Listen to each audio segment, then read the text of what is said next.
Hi, I'm Dr. Joe Falbo of Red Apple Learning Center, and I'd like to spend just a moment with you today speaking to you about multisensory learning instruction. Multisensory learning instruction was developed way back in the 1930s, and research recently has shown that it still has stood the test of time, being the best teaching techniques to use for students of all abilities and all ages. What's multisensory teaching?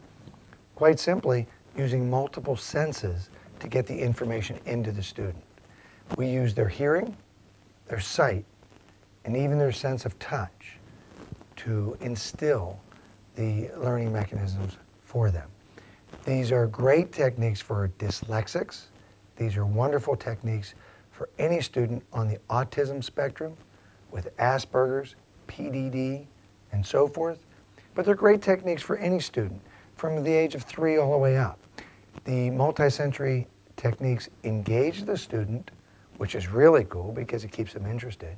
And I'd like to just show you a few. Here at Red Apple, we use a number of different techniques.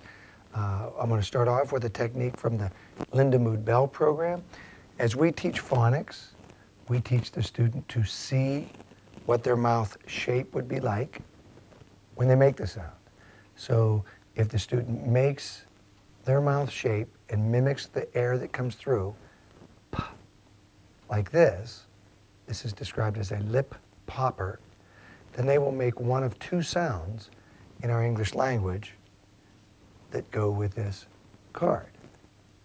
The sound for P, P, which is quiet, and the sound for B, B, which is noisy. Both sounds are made with the same mouth shape and the same movement of air. But one, the P, is quiet, and the other one, B, its brother, is noisy. Let me show you another. This we call skinny air. Skinny air is a little bit of air rushing through the teeth. S would be the quiet sound that is associated with this. Z would be the noisy sound. Again, two phonemes related to one another. We gradually move up the tree and we start to use manipulatives like blocks, cubes, so that we can teach these students. And for example, if we wanted to diagram via blocks and colors, sounds, we tell the student every block is a color that represents a sound. So if we wanted to show the word P-O-P, pop, we could show P with yellow, ah with purple, P, the ending sound with yellow, put them together, pop, pop. That's how we diagram that. If we'd like to change that from pop to pot, ending in the T sound, we quite simply show the student how they have to change one sound and thus change one color. Pop becomes pa, t. The ending sound being the T, a different color now.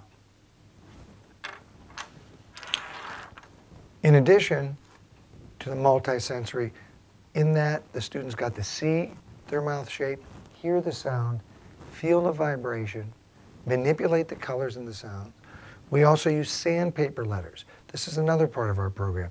A student that's having trouble recognizing their letters, or recognizing sight words, we can use sandpaper letters. These are colorful letters on a very light plywood, but the letter themselves is in a sandpaper texture.